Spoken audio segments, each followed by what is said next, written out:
Dissuasif. Merci Maryse. Retour en France et une bonne nouvelle sur le front économique. La récession sera moins forte que prévu. Selon la Banque de France, le produit intérieur brut, le PIB, ne chuterait que de 8,7% cette année et non de 10,3% comme elle l'avait prédit. La croissance en 2021 atteindrait 7,4%. L'économie retrouverait son niveau d'avant la crise début 2022.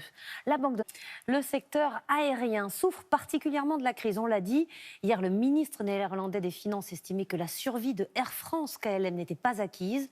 Les compagnies low cost, également touchées, semblent toutefois mieux s'en sortir. Pourquoi? Les explications de Julien Bigard, Didier Brignan et Raymond Chaplard. Alors qu'Air France peine à redécoller, les low cost, spécialistes du court courrier, sont moins touchés par la crise. Taux de remplissage à 90%, ouverture de lignes et même retour des bénéfices pour certaines compagnies. Première clé de ce succès, des prix bas. Déjà très agressives, les low cost ont cassé les prix d'appel pour capter ce qu'il reste de passagers. Exemple, un Bordeaux-Lille sur une compagnie irlandaise à 9,99 €. Ou un Nantes-Montpellier à 9 € sur cette low cost espagnole. C'est surtout le prix qui nous intéresse, nous.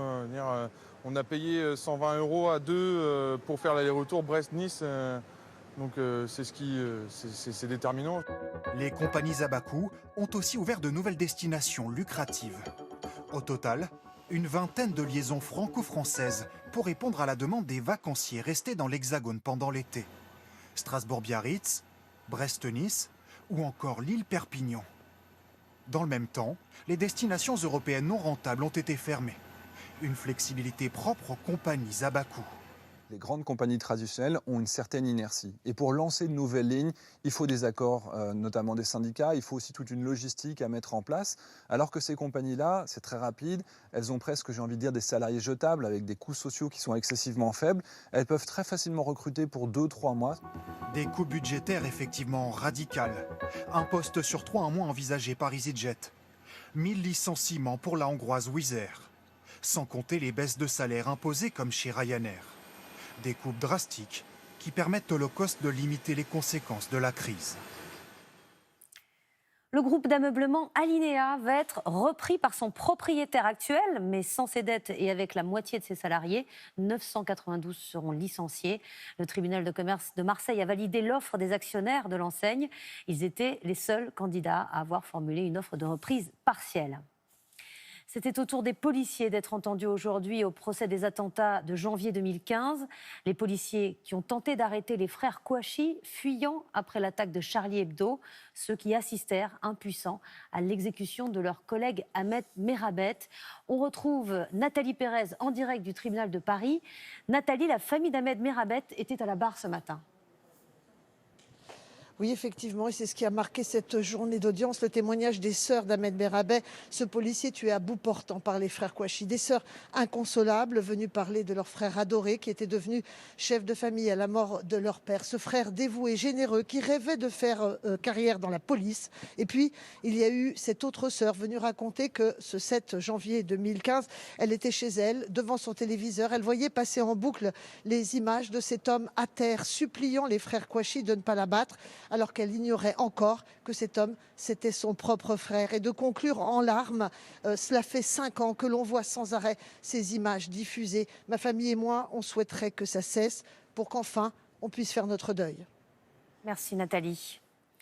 La maire de Paris, Anne Hidalgo, perd un nouvel adjoint. Pierre Edenbaum a démissionné alors qu'une enquête a été ouverte contre lui pour agression sexuelle. Il est accusé de harcèlement sexuel par une collaboratrice. Vous avez peut-être été contacté par téléphone ou par mail par des démarcheurs vous proposant d'investir dans des places de parking et vous promettant un rendement exceptionnel, plus de 12%. Attention, c'est une arnaque. L'autorité des marchés financiers l'a elle-même dénoncé en juin. Certaines victimes ont perdu des dizaines de milliers d'euros. L'œil du 20h a mené l'enquête. Ambroise Boulais, Antoine Morel et Laurent Desbois. Ce serait un placement immobilier en or massif. Acheter des places de parking pour encaisser chaque mois des loyers. Mais c'est aussi désormais l'objet d'une arnaque montée par des escrocs qui disparaissent avec les placements des clients en même temps que les places de parking imaginaires. Vous en avez peut-être entendu parler dans la presse. Les places de parking seraient un placement intéressant. Un juteux business qui attise aussi depuis peu la convoitise des escrocs. Pour investir, Internet regorge de sites qui promettent des rendements élevés, des placements 100% sécurisés. Nous renseignons nos coordonnées et très vite, les appels pleuvent. Nos interlocuteurs disent travailler pour de grandes sociétés. Christophe, l'appareil du groupe FH Concession. Je vais vous envoyer un mail d'information avec toutes les places disponibles. Ça vous permet de diversifier votre épargne. Vinci est un grand groupe, on n'a pas de soucis. L'objectif qu'on a au niveau des places de parking, en fait, c'est un partenariat avec le groupe Indigo. Problème, ces 3 groupes que nous avons contactés démentent vendre des places de parking de cette manière. Ils ont porté plainte pour usurpation d'identité. Ce retraité ne s'est pas rendu compte de la supercherie à temps. Pour 18 000 €, il a cru acheter une place de parking à l'aéroport de Lisbonne, séduit par les loyers élevés qu'il pensait encaisser. Il se souvient d'un interlocuteur très convaincant. C'est Patrick, comment allez-vous? Il m'appelait par mon prénom en vous voyant, donc à la limite, je pourrais dire que j'ai un meilleur contact avec cette personne qu'avec mon correspondant à la banque. Au bout d'un mois, Patrick Manjard reçoit bien un premier loyer de 101 € et il réinvestit. En tout, il envoie par virement 42 500 € sur un compte qu'il croyait appartenir au groupe Vinci à l'étranger, mais c'est une usurpation. Les versements s'arrêtent, Patrick a tout perdu, il n'a aucun recours. Ça fait mal. Quand on l'a pas vécu, c'est facile à dire. Je l'aurais pas fait moi. Mais quand on est dedans, on est pris et on est amené. Ils peuvent ruiner des retraités. Saisi de multiples signalements, le gendarme du secteur alerte. L'autorité des marchés financiers met en garde à l'encontre des propositions d'investissement dans les parkings. Attention aux publicités que vous voyez sur Internet et particulièrement sur les réseaux sociaux.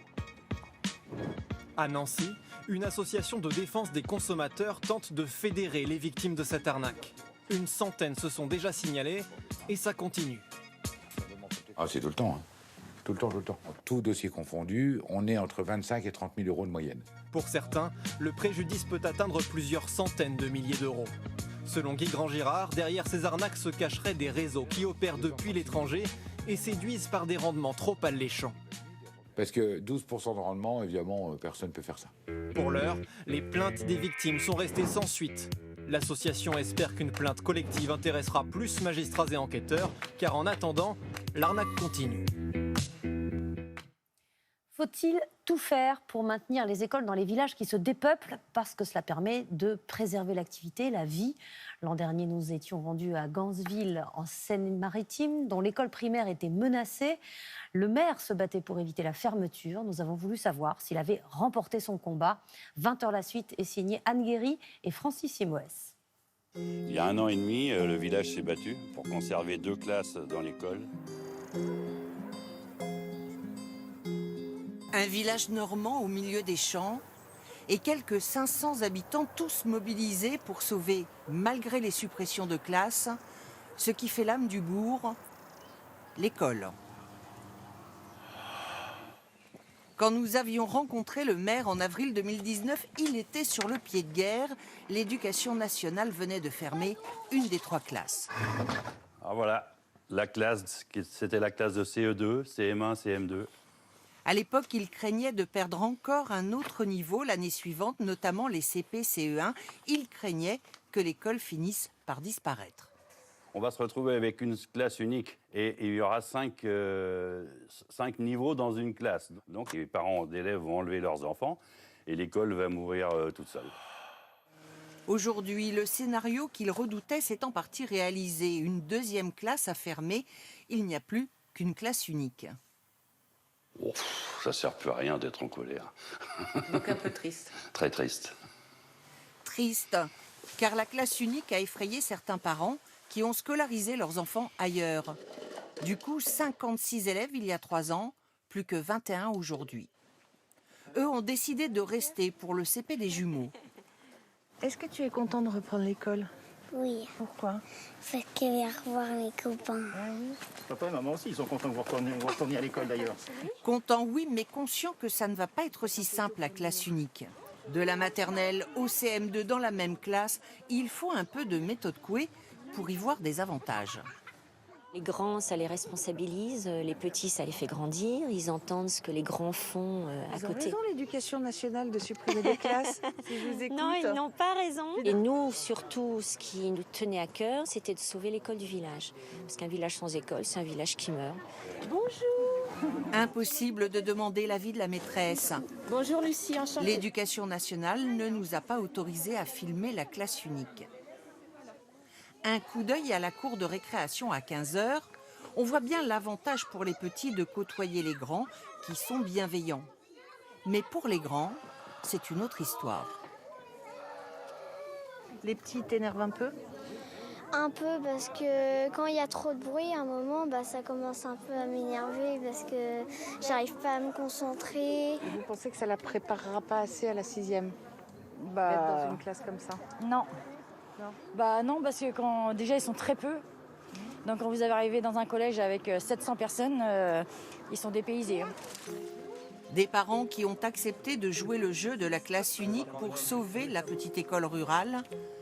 Mais pour combien de temps? Il fait pousser des légumes sur une terre desséchée au milieu du désert. Goran Ndiaye est un précurseur, un visionnaire qui forme aujourd'hui de jeunes agriculteurs au Sénégal pour qu'ils vivent de leur culture. Sa ferme, Kaïdara, a tout d'une oasis. C'est aussi une école, un espoir pour les habitants de sa région. Il sauve la planète est signé Marc de Chalvron et Marianne Guetti. Avec ses pieds de manioc par dizaines, ses légumes et ses fruits. Difficile de croire que cette ferme a poussé sur le désert, tant la nature y est abondante. Ça, c'est les alamanda.